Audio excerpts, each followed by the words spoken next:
금요일날 오늘까지 3번에 걸쳐가지고 복에 대한 말씀으로 마무리를 하려고 합니다. 주일날도 복에 대하여서 2주간 말씀했고, 새벽기도 오늘까지 8복음 8가지 8복에 대해서 오늘 설교를 또 마쳤습니다. 오늘 마지막으로 기적의 주인공이 되라, 한번 복습해 보겠습니다. 첫 번째는 무엇으로? 죄송합니다. 3주 전 거를 물어보니 이런 세상에.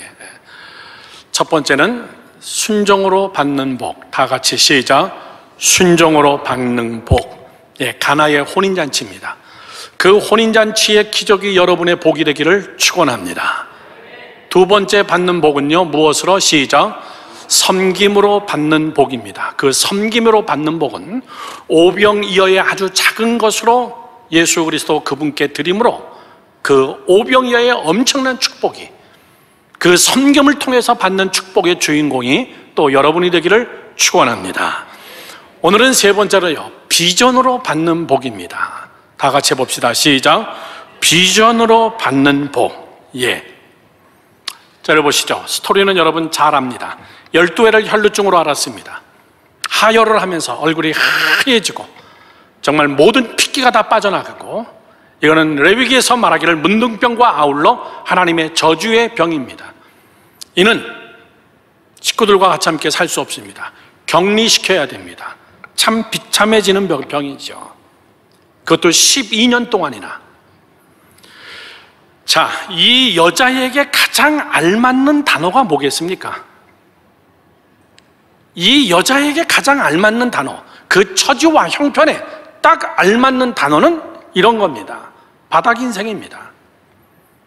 이 여자는 이제 바닥이 났다, 소망이 없다, 가능성이 없다, 바닥친 인생입니다. 왜? 먼저 건강이 바닥을 쳤습니다. 회복될 수가 없습니다. 여러분, 건강이 무너지면 경제가 같이 함께 무너집니다. 그런데 더군다나 더불어서 무엇입니까? 이 병은 종교적인 병으로 취급받아서 가족과 생이별을 합니다. 가족에게 버림받습니다. 혼자 고독해지기 시작합니다. 여러 가지 도미노 현상이 오면서 이런 여인을 가리켜서 우리는 바닥난 인생이다, 이렇게 얘기합니다. 여러분이 꼭 혈루증이 아니더라도 우리 주변에, 또는 여러분이 혹시 또 내 주변의 삶 속에 바닥친 인생들이 많이 있습니다. 건강의 문제, 가정의 문제, 자녀들의 문제, 거기에 여러 가지 얽힌 문제들. 사실 오늘 이 문제가 이 여인에 대한 어떤 질병의 문제라기보다도 우리 모두의 똑같은 문제일 수도 있고, 여기서 구원받으며 회복되어지는 이 여자의 원리, 저는 그것을 여러분이 잘 배우기를 바랍니다. 심지어는 마지막 의사들까지도 다 포기됐습니다. 더 이상 소망이 없다고 그랬습니다. 오늘 성경은 이렇게 써 있습니다. 가진 것도 다 허비하였더라. 이제 죽는 날만 남았습니다. 그런데 이 여인은 극적으로 예수 그리스도에게 나가서 그는 고침을 받습니다. 복 중에 엄청난 복입니다. 여러분, 이렇게 생각하지 마십시오. 병만 고침받았구나, 천만의 이야기입니다. 여러분, 관계성에 고침받은 거예요. 가족에게 돌아갈 수가 있습니다. 다시 나를 떠났던 모든 사람들, 나를 버렸던 사람들과 같이 함께 하나가 될 수 있습니다. 경제적인 것이 회복되어지기 시작합니다. 다시 또 일을 시작하면 되는 겁니다. 이 여인의 나이가 몇 살이라고 성경은 표현되어 있지 않지만, 어쨌든 예수 그리스도 이분을 만남으로 인하여서, 믿음의 타취로 인하여서 이 여자는 삶 전체가 영과 육과 혼과 모든 것이 한 번에 해결받는 이러한 축복 속으로 들어간 것이 오늘 금요일 우리의 이야기로 받아들이기를 주님의 이름으로 축원합니다. 질병에 대한 이야기라고만 딱 생각하지 마십시오. 오늘 이 여인이 어떻게 했나, 성경에 나오는 구절 하나하나 잘 생각해 보면서 오늘도 여러분이 가지고 있는 어떤 문제든 이 공식에다 대입시켜서 비전, 꿈, 이렇게 얘기하면 전부 다 청년이나 결혼 안 한 대학생들이나 중고등학생들이나 이렇게 생각하기 쉬운데 그렇지 않습니다. 이 여인이 어떻게 종합적인 복을 받았는가, 하나하나 3단계를 거쳐가지고 이 여인이 비전을 통해서, 꿈을 통하여서 받는 복을 한번 찾아보겠습니다. 첫째, 제1단계입니다. 제1단계. 예수에 대한 소문이 비전을 만들었습니다. 다 같이 시작. 예수에 대한 소문이 비전을 만들었다고 얘기해요. 성경에 이렇게 써 있습니다. 예수의 소문을 듣고 27절에 26절부터 읽어볼까요? 많은 의사에게 많은 괴로움을 받았고 가진 것도 다 허비하였으되 아무 효용이 없고 도리어 더 중하여졌다. 제가 족저 근막염을 한국 와서 앓기 시작했는데 뒤꿈치가 얼마나 아픈지 모릅니다. 병원 3군데를 가봤습니다. 병원 3군데를 가보고 대책이 안 쓰더라고요. 이 의사는 이렇게 하라, 아무 효용 없죠. 저 의사는 저렇게 하라. 또 저희 집 앞에 있는 국가대표 축구팀 전문 닥터인 이 발 닥터가 제 발을 보더니 이렇게 하십시오. 목사님 가서 물리치료 받으세요. 가서 누워가지고 물리치료를 받는데 한 발만 해요. 난 2발이 다 아픈데 왜 한 발만 해요? 그랬더니 우리 병원의 법입니다. 그러면 다음 주에 와서 또 왼발 할까? 한 주에 와서 한 발씩만 하래요. 이야, 참 힘들더라고요. 이 여인이 무슨 얘기인 줄 알겠더라고요. 이 의료비가 나가기 시작하는데 장난이 아니더라고요. 이런 이야기죠, 여러분. 사람이 잘 생각해 보십시오. 여러분의 이야기입니다. 저희의 얘기고, 어떤 문제가 생기면 사람은 무슨 습성이 있냐면 제일 먼저 사람의 소리에 귀를 딱 기울입니다. 예수 그리스도 앞에 그 소리에 귀를 기울이지 않습니다. 제일 먼저 문제가 딱 터지면 사람들은 제일 먼저 사람의 소리에 귀를 기울여요. 이 여인도 그렇게 했다 그랬습니다. 이런 이야기죠. 이 병원 가봐라, 저 병원 가봐라, 이 의사 만나봐라, 저 의사 만나봐라, 이 약 먹어봐라, 저거 먹어봐라, 이런 사업해봐라, 이렇게 사업해라, 이거 하면 돈 번다, 저거 하면 돈 번다. 사람들이 소리를 많이 냅니다. 이 여인도 다 해봤다는 거예요. 유명한 의사 다 다녀봤다는 겁니다. 먹을 만한 약도 다 먹어봤다는 거예요. 그런데 성경은 뭐라고 써 있습니까? 돈을 다 허비하고 도리어 병이 더 중하여졌더라, 그 얘기예요. 여러분 깨달으셔야 됩니다. 예수에 대한 소문, 이 여자에게 막바지 바닥 인생이 가니까 들리는 소문이 있는데 그전에는 그 소문이 들리지도 않고 내 귀에 들어오지도 않다가 완전히 바닥을 쳐버리니까 이제 더 이상 의사에게 갈 만한 돈도 없고 이제는 앉아서 죽나 보다, 이런 생각이 들 때에 그때 귀가 열리는 그 귀가 뭐냐면 예수에 대한 소문입니다. 그래서 제가 오늘 제1단계가 예수에 대한 소문을 들음으로 비전이 생기는 겁니다. 아, 이분에게 가면 나을 수 있겠구나. 이분이 우리 앞을 지나간다 그러거나 우리 동네를 지나간다 그러는데 마지막 소원은 이분이다. 죽은 자도 살리신 분이시고 소경도 눈을 뜨게 하고 벙어리도 뜻을 띠 귀신을 내쫓으신 분이고 심지어는 죽은 자도 살렸다고 하는데 이거 못 고치겠느냐. 사랑하는 성도 여러분들, 잘 들으십시오. 복의 시작은 어디서 시작하냐면은 귀입니다. 귀. 수많은 소리가 귀에 들리는데 필터링해서 어느 것을 내가 들을 것이냐, 그 얘기예요. 제일 먼저 들리는 소리는 사람 소리입니다. 아, 그런 건 이렇게 해야 돼. 아, 그런 문제는 이렇게 풀어야 돼.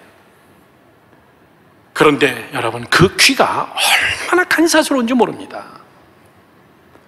귀가 거듭나기를 축원합니다. 이거 제 얘기입니까? 성경에 써 있는 이야기입니다. 믿음은 들음에서 난다 그랬어요. 믿음은 들음에서 난다. 그 말은 첫 번째 이야기인 비전과 꿈과 내 병이 나을 수 있다는 이런 비전은 어디서부터 시작하냐면 여러분, 귀서부터 시작한다는 얘기예요. 그래, 예수에 대한 이야기를 들으니까는 예전에는 여러분 정말 같지도 않게 생각했고 예수가 밥 먹여주냐 이렇게 생각했었는데 어느 날 바닥을 한번 쳐보니까는 이거밖에는 없구나. 여러분, 정말 귀가 복되어야 됩니다.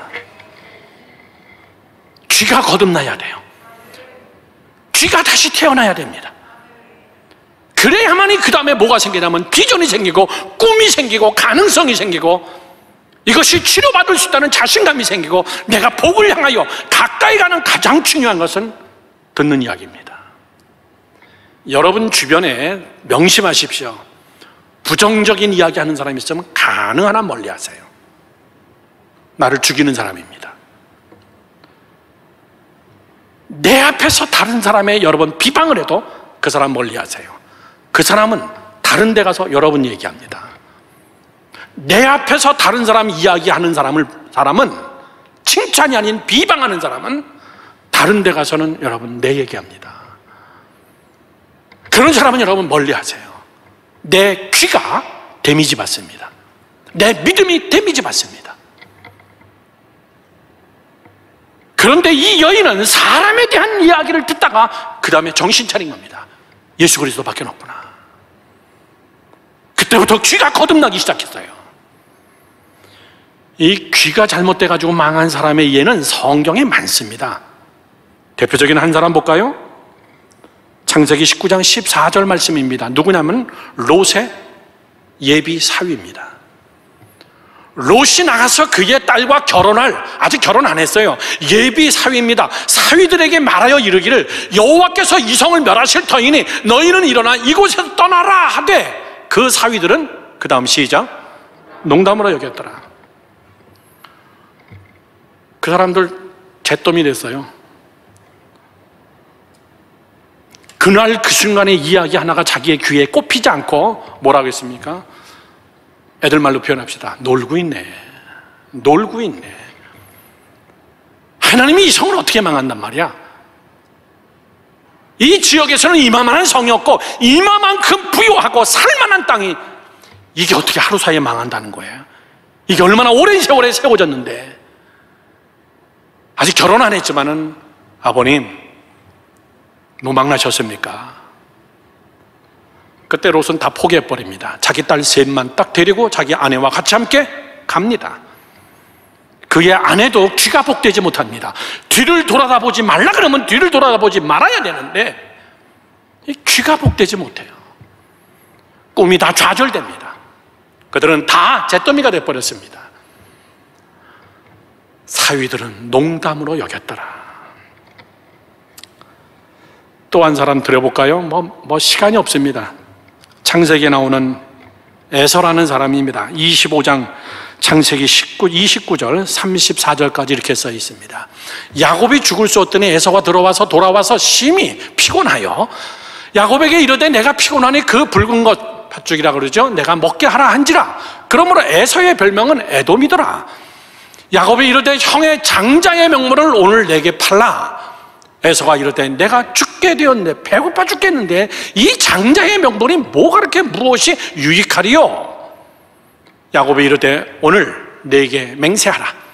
에서가 맹세하여 장자의 명분을 야곱에게 판지라. 34절은 이렇게 결론 맺습니다.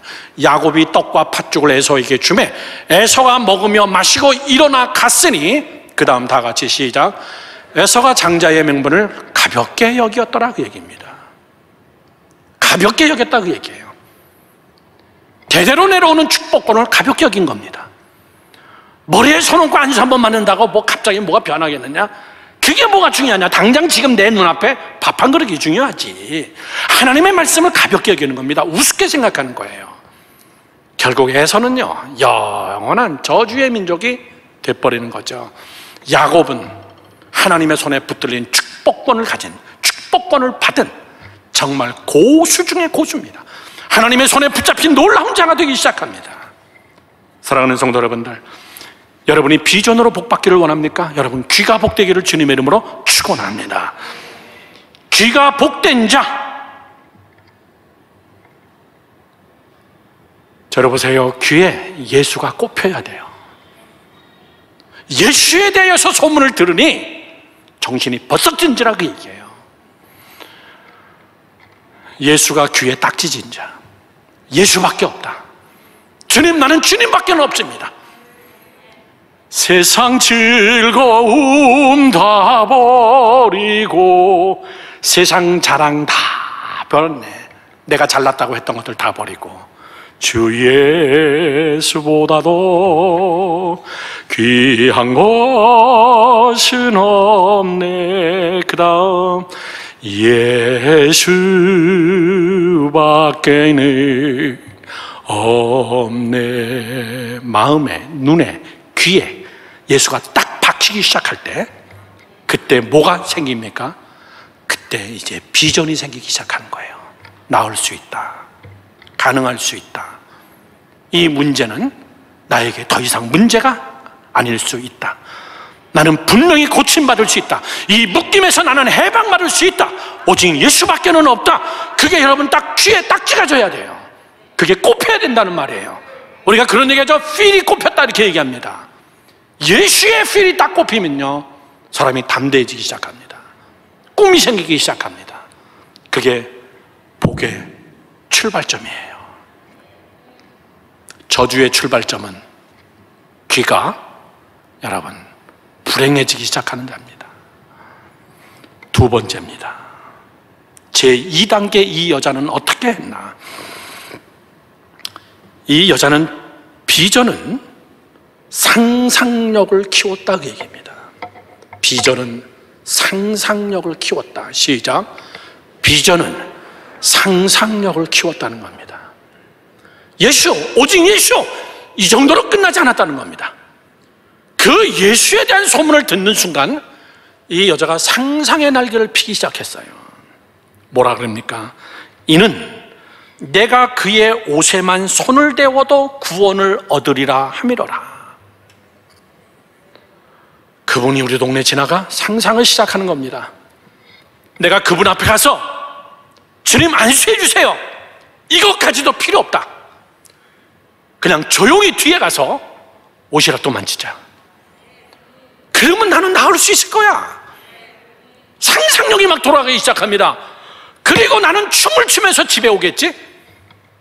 내 몸의 모든 혈기가 다 메마른 것이 새롭게 회복되어지고 나는 고침받겠지.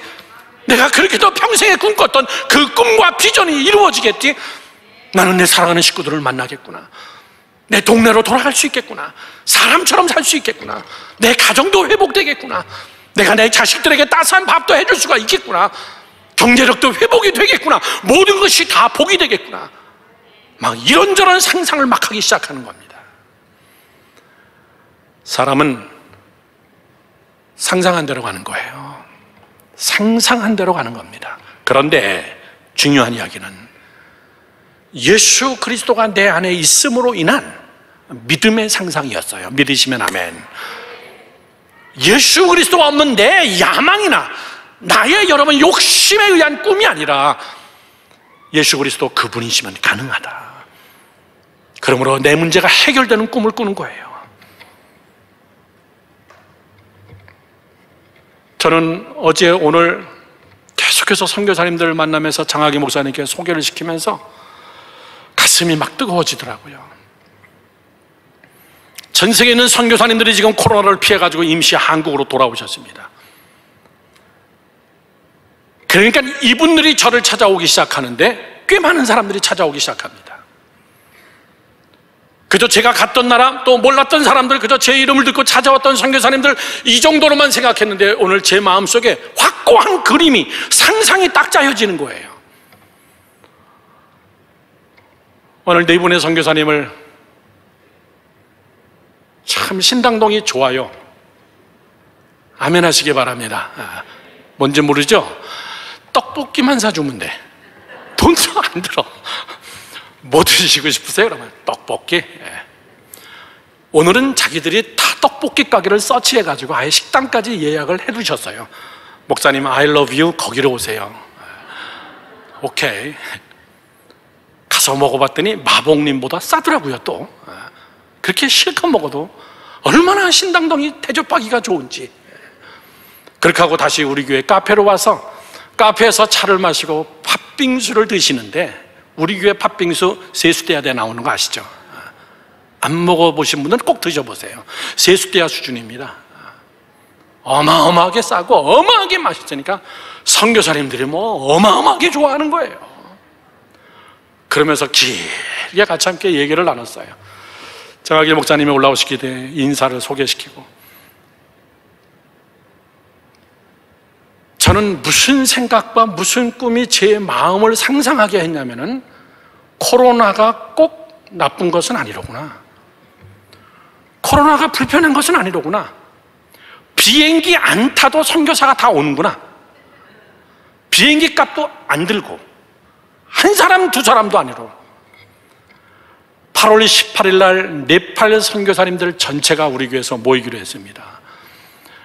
그리고 8월 18일 날 어차피 코로나로 나오셨는데 여기서 교육받으시고, 제가 늘 마음에 갖고 있었어요. 선교지 갈 때마다 장 목사님이 오셔서 이 라운드 테이블을 하면 참 좋은데, 이 목회자들끼리 라운드 테이블하고 자기가 섬기는 교회 가서 라운드 테이블 하면 이거 참 쉽고 좋은데, 돌아와서 제가 장 목사님께 말씀을 드려도 뭐 부흥의 스케줄이 꽉 찼는데 뭐 어떡하겠습니까? 그래서 장금래 교수님을 모시고 갔던 거예요.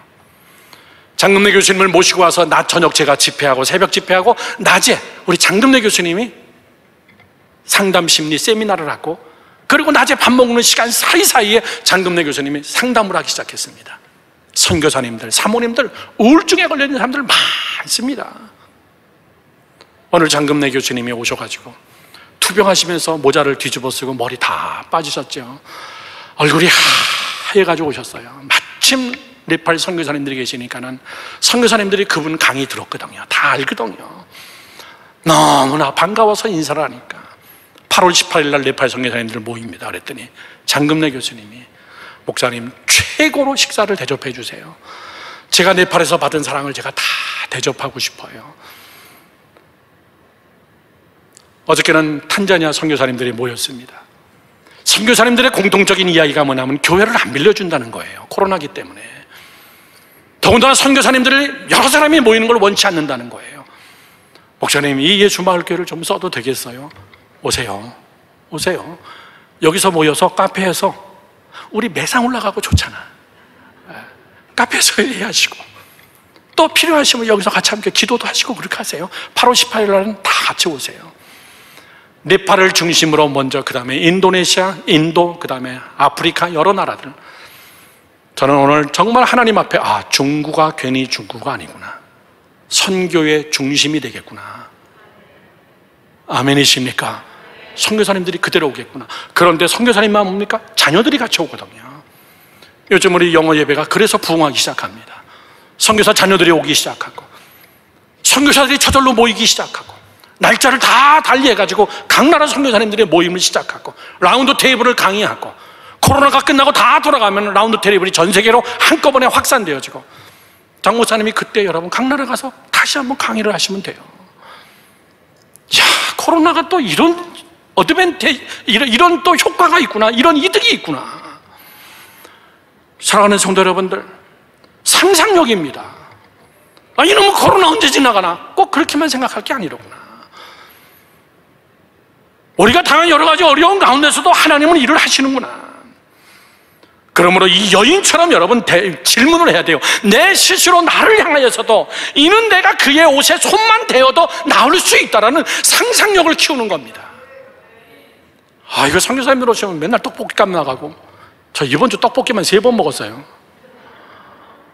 오늘 3번째는 못 먹겠더라고요. 아예 저희 집사람하고 찬민하고 찬이는 난 그냥 안 쫓아가고 그냥 카페에서 기다릴게. 그래서 그래, 여기서 엄마가 싸운 도시락 먹고 여기서 기다려. 나만 가서 내가 대표로 희생하고 올게. 여러분, 저는 오늘 많은 상상했어요. 선교사님들이 너무나 좋은 아이디어를 많이 주더라고요.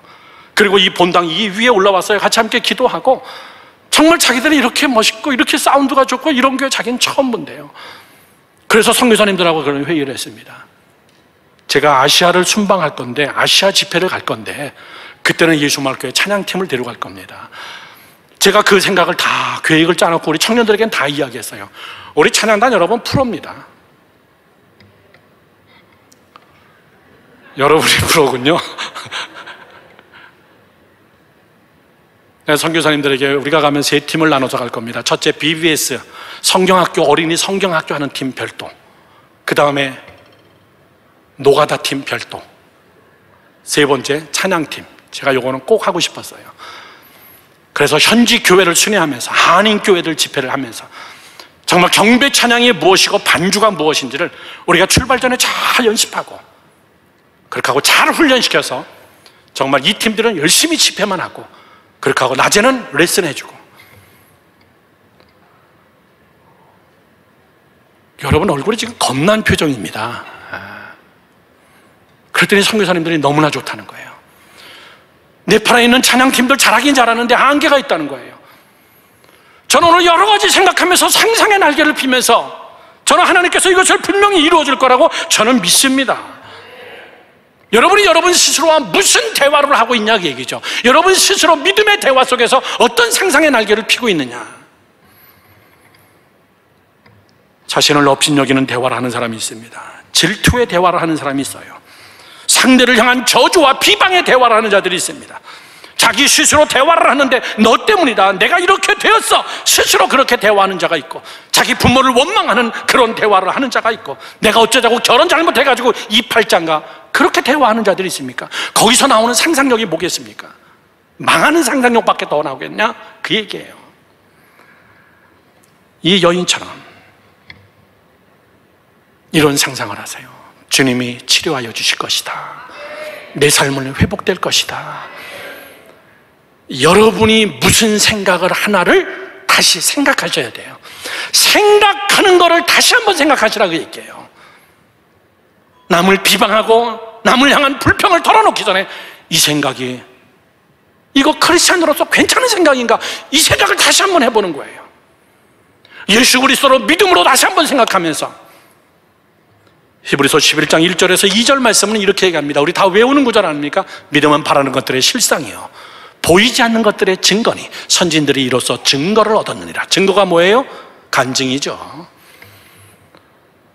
내가 보이는 것처럼, 내가 상상한 것이 이루어질 것처럼, 지금은 내가 묶여있고 내가 이 어려운 가운데 있더라도 이 묶여있는 것들이 풀어질 것은 예수 그리스도에게 필이 꼽혀서 그 예수 그리스도 앞에 내가 나가서 안수 안 받아도 좋다, 내가 그분의 옷자락만 만져도 그분이 치료해 줄 거다. 이런 제2단계 상상력을 키우는 자. 이 대표적인 예 한 사람을 제가 인물을 들겠습니다. 그 사람은 누구냐면 조지 워싱턴 카버라는 사람입니다.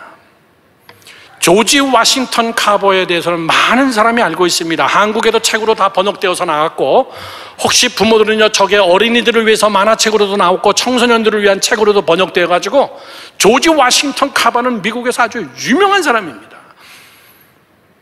이 조지 워싱턴 카버는 1864년에 태어나서 1943년도에 죽은 사람입니다. 미국의 남북전쟁이 한창일 무렵 당시 물건처럼 취급받았던 흑인 노예의 부모 밑에서 태어났습니다. 남북전쟁이 북군의 승리로 끝나가지고 노예제도가 다 폐지돼 버리죠. 그런데 그 당시에 이 사람 조지 워싱턴 카버는 아무리 전쟁이 끝났어도 여전히 남아있는 흑인에 대한 멸시, 이것이 도리어 패배감 때문에 백인들이 더 강하게 와가지고 남북전쟁이 끝나도 흑인들을 향한 가중한 처벌들은 더 많이 일어났던 그런 시기였습니다. 조지 워싱턴 카버의 어머니 메리라는 여자가 있었습니다. 사고로 남편을 잃고 미주리주 중부 북부 지역이죠, 개척 지역에서 온유한 성품의 카버라고 하는 백인 부부 밑에서 노예로 삽니다. 잘 들으십시오. 그 사람의 이름이 카버였습니다. 먼 훗날에 조지 워싱턴이라는 이름 뒤에다가 자기 백인 주인의 카버 이름을 더 갖다 붙여버렸어요. 자기 어머니 메리, 자기 아버지는 교통사고로 죽고, 그러던 어느 날 무장강도에 의해 가지고 메리의 카버의 조지 워싱턴 카버의 어머니하고 조지 워싱턴이 여러분 무장괴한들에게 납치돼 버립니다. 인신매매로 팔아버리려고. 그런데 이 집의 주인, 백인 주인 카버가 그까지 종 하나 없어지는 거 아무것도 아닌데 이 백인은 정말 열심히 찾아 나섭니다. 그리고 극적으로 그 모자를 찾습니다. 찾지만 그때 이미 늦었어요. 어머니는 다른 데로 팔려가서 어디로 팔려갔는지 모르고 가까스로 이 흑인 남자 어린아이 조지만 데리고 집으로 돌아옵니다. 참 괜찮은 백인 여러분 주인이에요. 이 백인 주인은 조지에게 계속해서 성경을 가르칩니다. 그리스도인의 삶을 가르칩니다. 그리고 그걸 자기가 친히 보여줍니다.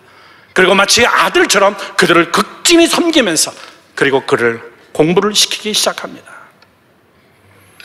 먼 훗날에 조지 워싱턴 카버가 아주 유명한 사람이 되었을 때 국회에 초청을 받아가지고 국회에서 연설을 했습니다. 그때 어느 상원의원이 손을 들고 질문합니다. 조지 워싱턴, 당신은 어떻게 이렇게 영특하고 어떻게 이렇게 많은 것들을 발명하고 이런 아이디어가 어디서 나왔습니까? 그럴 때 조지 워싱턴 카버가 자기 찢어진 가방 속에서 성경을 꺼내가지고 이겁니다. 이것이 내 인생을 바꿨습니다. 내 주인 되는 백인 카버가 이 성경으로 나를 가르쳤습니다. 여러분, 사람 하나 잘 만나야 돼요.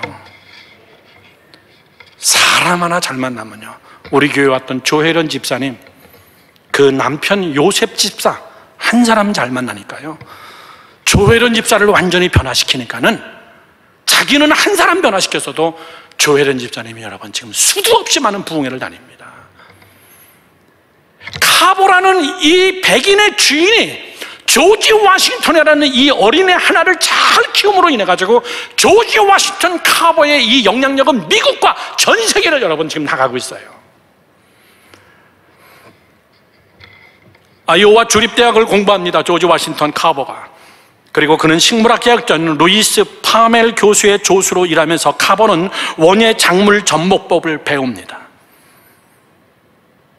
그리고 세균에 대해서 과일나무 식물을 저항력을 크게 높이고 세균학을 공부해가지고 2만 가지가 넘는 표본을 완성하기도 합니다. 아주 농사에 대해서는 빠삭한 사람이 돼버립니다. 그러던 어느 날 남부 지역은 흑인들이 목화 재배를 굉장히 많이 했습니다. 이 목화 재배를 하는 남부 지역에서 요청이 들어온 겁니다. 이 목화를 많이 하면은 땅에 있는 이 목화나무가 질소를 다 파괴시키기 때문에 몇 번 하고 나면 땅이 다 죽은 땅이 돼버린다는 거예요. 그래서 남쪽 땅이 거의 다 죽음의 땅이 됐을 때 조지 워싱턴 카보가 그 땅에 가서 질소가 없는 황폐한 땅은 땅콩을 심어도 잘 되고 땅콩으로 인해 가지고 다시 땅이 회복되어진다는 그런 연구와 그런 결과를 가지고 남쪽 지역 전체에다 땅콩을 심습니다. 지미 카터 대통령이 그 동네 출신입니다. 땅콩의 대통령이죠. 그런데 문제가 생겼습니다. 너무나 땅콩이 잘 돼가지고 땅콩을 다 처분을 못하게 된 겁니다. 그 책에 보면 이렇게 써 있습니다. 조지 워싱턴 카보는 농부들이 땅콩을 수확해봐야 돈도 안 되고 수확하는 비용이 더 많이 들고, 그래서 소위 말해서 정말 트럭으로 막 갖다 갈아엎는데 조지 워싱턴 카보가 그걸 말립니다. 그렇게 하지 마세요. 그렇게 하고 조지 워싱턴 카보는 비 오는 날 하나님 앞에 눈물로 기도해요. 하나님, 이 땅을 회복시켜 주세요. 하나님, 내게 지혜를 주세요. 그리고선 그 땅바닥에 앉아가지고 그 땅콩을 붙잡고 하나님 앞에 기도하기 시작합니다. 그리고 그 땅콩을 가지고 연구실에 들어와서 그는 정말 밤을 새면서 하나님에게 지혜를 구하면서 땅콩 가지고 연구한 것이 여러분 100가지의 물건을 만들어냅니다. 그 대표적인 첫 번째가 우리가 지금 먹고 있는 땅콩 버터예요. 누런색의 땅콩 버터, 조지 워싱턴 카보가 만든 겁니다. 그것만이 아니었습니다. 마가린, 비누, 요리기름, 인조, 사탕, 잉크, 물감, 접착제, 연고, 여러 가지 미국의 경제를 살려내버렸어요. 워싱턴에 가면 바이블 뮤지엄이라고 성서 박물관이 있습니다. 그 성서 박물관에 가면 성서의 역사가 쭉 나면서 마지막 섹션에 성서로 세계적인 인물이 된 사람들을 동상으로 만들어놨습니다. 미국의 자존심이기 때문에 제일 먼저 거기에 나오는 인물이 조지 워싱턴 카보의 동상이 나옵니다. 성경을 들고 있는 조지 워싱턴 카보, 땅콩 박사. 여러분, 제가 여러분께 무슨 말씀을 드리는 거냐면요, 조지 워싱턴 카보 인생 바닥친 인생입니다. 대답이 없는 여러분은 흑인 노예예요. 아버지 사고로 죽고 엄마 인신매매로 팔려가서 어떻게 됐는지도 모르고 그냥 고아로서 백인집에서 자란 이 어린애가 그 주인을 만나서 성경 하나 붙잡고 배운 것이 그의 인생을 하나님이 완전히 바꿔놓은 거예요.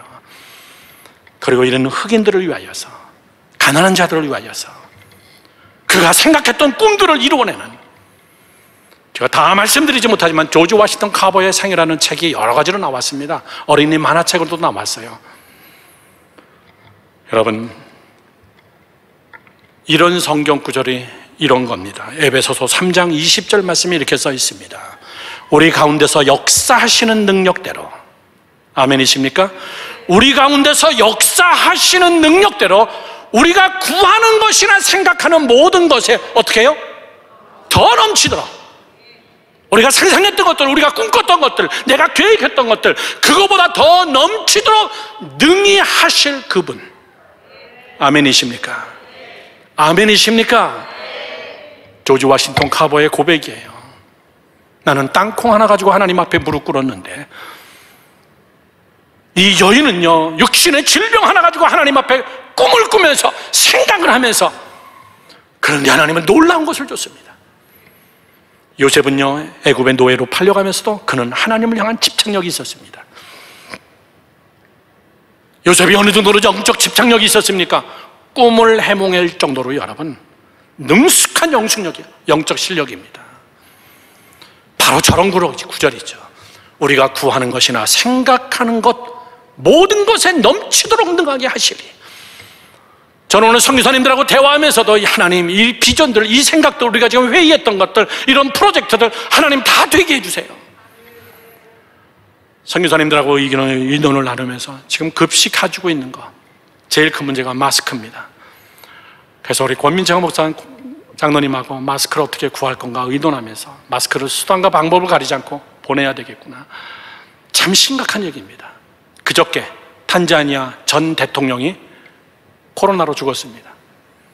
우리가 잘 아는 콩고 나라의 전 대통령 82세인데 그도 코로나로 죽었습니다.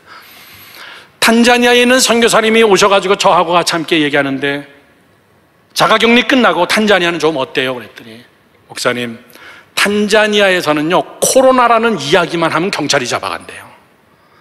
코로나는 끝났다, 더 이상 코로나 얘기하지 마라, 그리고 마스크 같은 거 쓰지 마라, 될 대로 되라, 그 얘기죠. 더 이상 여기에 우리가 안 끌려가겠다. 안 끌려가는 게 아니라 방법이 없어서 그래요. 그러면서 이 선교사님이 자기가 눈으로 목격한 것을 이야기합니다. 목사님, 어느 부족은요 하루에 20명 넘게 장례 치른 적도 있어요. 장례식이 끊이지가 않습니다.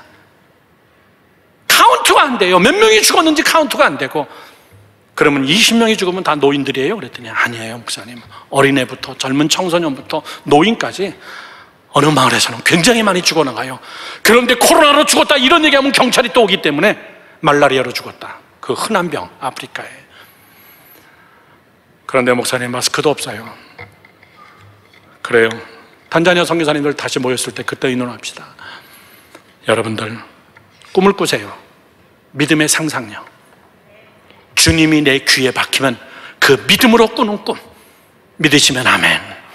마지막 세 번째입니다. 마지막 세 번째는 뭐겠습니까? 믿음의 꿈으로 만지는 단계입니다. 믿음으로 만져라, 그 얘기예요. 다 같이 시작. 믿음으로 만져라. 한번 더 크게 시작. 믿음으로 만져라, 그 얘기예요. 믿음으로 만져라, 그 얘기입니다. 맨날 여러분 기도만 하고 앉아있을 수도 없는 거고, 맨날 같이 여러분 앉아가지고 상상만 할 수 있는 것도 아니고, 정확한 타이밍이 되면은 일어서서 쓰러지더라도 기어서 예수님 앞으로 나가라. 나는 힘이 없어서 못해, 나는 시간이 없어서 못해, 나는 뭐 때문에 못해, 나는 바빠서 못해, 지금 문제가 너무나 심각해서 나는 못해, 그렇게 하지 말고 마지막에는 기어서라도 나가라. 나는 이 여자가 기어갔을 것 같아요. 12년 동안 혈루증으로 피가 마르고 하혈을 했던 여자라면 여러분 하늘이 노랗습니다. 일어나지도 못해요. 그런데 이 여자는 예수님 앞으로 나갔어요. 사람이 얼마나 많이 왔겠어요. 각종 질병이 다 모인 종합병원이었겠죠. 거기를 어떻게 뚫고 들어왔겠어요. 그러나 이거는 해야 되는 것이다. 이거는 반드시 이겨내야 된다. 이 문제는 하나님 예수 그리스도 앞에까지만 가기만 하면은 이건 분명히 된다. 안 된다고 내가 속단 내리지 말자. 그렇게 하고 이 여인은 걸어나가기 시작한 겁니다. 여러분, 응답되기 바로 전이 제일 힘듭니다. 거기서 되게 꼬꾸라져요. 이제 응답받을 마지막 시간인데 그때가 제일 어려워요. 그때 꼭 포기합니다. 거의. 예전에 미국의 서부 쪽에 금이 많이 나왔습니다. 그래서 Go to the West, 우리 서부로 가자. 개척하러 서부 정신. 거기에 많은 금광들. 먼 훗날에 여러분 무슨 일이 있는 줄 아십니까? 그 사람들이 실패해가지고 돌아왔는데 금광 회사들이 들어가서 그들이 캤던 금광을 조사해 보면요, 거의 다 캤더래요. 조금 몇몇 타만 더 캐 들어가면 엄청난 금괴가 있는데 거기서 포기한 금광들이 굉장히 많다는 겁니다. 얼마나 억울했을까? 얼마나 수고해서 여기까지 파왔는데 더 이상 파봐야 또 없을 것이다 생각했던 그 지점, 그거를 극복하지 못하는 거. 이 여자는 피를 흘리면서 넘어지고 쓰러지면서 예수 그리스도 앞에까지 나가는 여러분, 이런 기질. 저는 여러분께 결론을 맺으면서 이런 복이 임하기를 원합니다. 이때 예수님이 말씀합니다. 누가 내 옷을 만졌냐? 누가 내 옷을 만졌냐? 제자들이 예수님, 밀치고 덮치는데 여기서 누가 옷을 만지고, 다 그게 그거죠. 그때 예수님이 말씀하십니다. 그렇게 말고 믿음으로 만진 사람이 있다. 이렇게 많은 사람이 기도해도요, 믿음의 타치를 한 사람은 다릅니다. 목숨 걸고 기도하는 사람은 다릅니다. 꿈과 비전을 가지고 이거 아니면 나는 끝이다라는 마음으로 기도하는 사람하고는 다릅니다. 이 여자는 마지막 고비까지 다 무릅쓰고 드디어 예수 그리스도 앞에까지 왔어요. 이제는 만지는 것만 남았습니다.